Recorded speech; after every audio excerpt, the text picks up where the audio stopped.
So after a couple of years of owning this bike, I'm actually surprised. At first, I really hated it because I thought it was really, really heavy and very underpowered. Like, if I could describe it, I feel like this thing is a fucking jet ski. Much wider. It's like as wide as a 929, heavier than a 929, but less powerful than an F4. I haven't ridden one of those bikes in a long time. But anyway, the subframe is holding up. It's very hard for me to get comfortable with the scrapes on it. I'm going to be working on that more because I'm not riding in the street. I give up. This is too much bullshit with the police again. I went through that shit in my 20s, and I get way too angry, and I'm not going to deal with it. So I'm going to try to ride it harder in front of my house or when I feel better to get to the parking lot because it is a bit of a mission. The stick shop, all the stick shop stuff I got worked well. A little difficult to get the plastics to meet up. I think this bike held up well. The front fairing has, started ripping apart, so I'm trying not to slam it down. And then if I kill the fork seals from practicing, just using bar stuff, I got to put Race Tech springs in it anyway. It's way too soft, but my back, going through surgeries, I can't really stop you like I used to. I don't have the finesse that everybody else does, and I'm 170 pounds to roll this thing forever on these soft forks. Too scary for me. So I think this held up pretty good. And the sprocket is not enough. So I think this is like a 52, and that's down in the one in the front. So like, I only want to be able to use this bike in like a box. So I make like an imaginary box. So I'm not competitive anymore, but still you try to set yourself up like as if you're in a stunt box of how far, and that's all the gear you should use. So this is not enough, but I don't know what I'm gonna do if I'm gonna get. I don't want to commit to a certain size yet because I couldn't use it in the street because this bike slows dirt on the top end and it just winds out and it's strainful on the motor. I have to go up like in at least another 5 teeth, for me to be comfortable. Once you're more familiar with this generation 6 obviously it'd be easier to do it on a much more closer to stock sprocket. But this on point cage, man, has worked. I cannot believe how good this cage is compared to the old bikes. This rear set, I fucked up. I should have taken my stock one off. I sold it on eBay. I think it's relatively quiet for the amount of noise, and that's kind of like the trick here, especially in New York being such a highly fucking police state. You don't want anybody to hear your motorcycle because the second you have a loud pipe on there, I don't have to explain the consequences of that. It's unnecessary. Definitely got to do something with the forks. I need the modified oil pan with the baffles in it. So now that I plan to be holding the bike up higher, holding the bike up on a wheelie for longer because I didn't want to with this motor. I'm also at I think 8,000 miles, and that means I should be safe from the bike blowing up.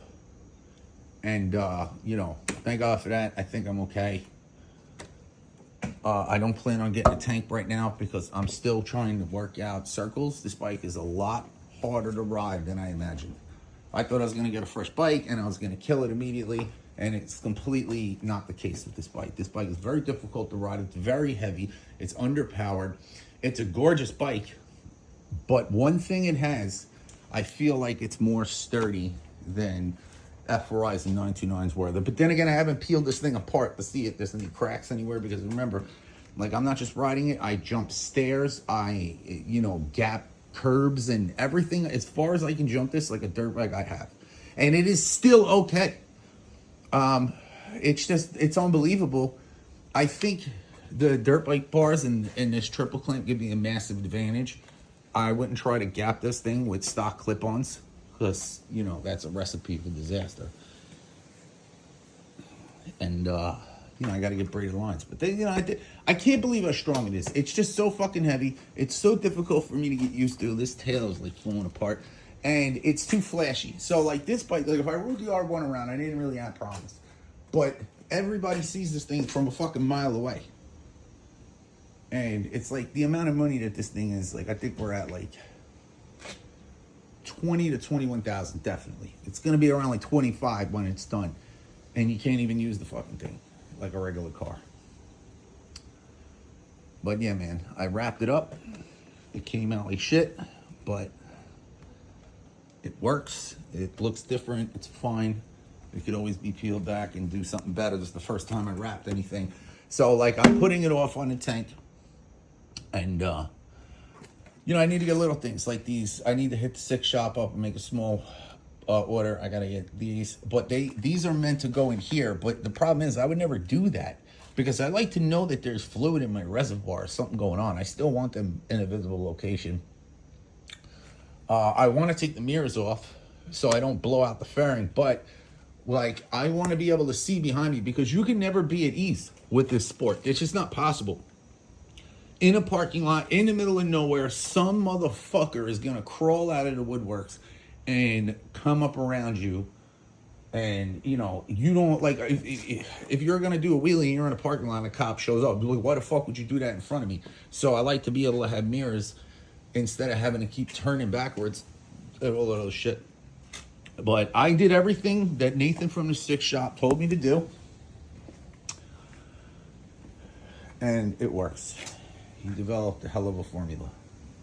Well, I mean, he knows, you know what I mean? He does these bikes all the time. This thing, these rear sets, I don't really like the way the placement is on, like, the rear foot peg. So I moved them here, but I'm not really, you know, I got them actually different positions. They're not that far off, but I don't really use that peg a lot. But, yeah, man, thank God. I worked really hard to get this thing done to the way I kind of like it within a year. And the only other thing is I started running, because it's very difficult to do this new school style of 50, 60 PSI unless you're doing circles the whole time. And I'm just not able to do that anymore. And, I mean, I went down to 20, and I was immediately putting it on the bar with a lot more confidence. So, you know, if I need some handicaps here, that's what I need. Sorry, it's nothing I can do. The stock clutches have still been holding up, and the reason why I'm worried about that, I've been running like a regular oil in there to avoid melting the clutches, because the clutches don't like synthetic so much, and I was using such a low gear to kind of keep this thing streetable. But you know, I just got to go to like a 60, and you know, I mean, I don't even want to mention any goals that I have, but I'm not there. So far, it's a pretty good bike.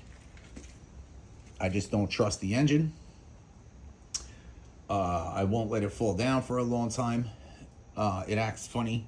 Like I noticed this with Kawasaki's especially. If you put them down on a cage, I don't know about a first gen. I don't really remember the 04, 05s I've had, how they were. But if you put this bike on a cage for like 30 seconds and you stand it straight up, it's not going to change gears properly. Like a Honda, you can lay that motherfucker on the floor and it'll shift gears fine on its side. Like these bikes are just, they're delicate. So I'm trying to be careful. And then because it's so fresh, I am not at all looking to take on some of the tricks back in the day I was able to do. And it's just simply a fucking hard bike to ride. But this is the competition use bike. I honestly don't believe that R7s or any of those bikes like MT-07s people take seriously, because I don't need to ride a bike like that because I know how those engines work and it's easy and they're light and shit. But this thing, you know, I'm not trying to piss anybody off. I just feel like this is the bar that's been set. And, you know, it's way easier to ride those bikes. So if you want to be fair, this is what you need. And thank God for the 2024, because the thing looks way better. I thought the 19 through 23 636s, I got to be honest, I'm sorry, I don't mean to say this, but it kind of looked ridiculous to me. The way they made the nose now, this is how they should have made all of them from 2019. But, you know, going through all my back surgeries and shit, and started going to a chiropractor, and that actually helped me to ride a lot more aggressive in the last couple of weeks. So I don't know, I just gotta take baby steps for now to try to get back to where it was. But I cannot believe it held up so far. I'm impressed.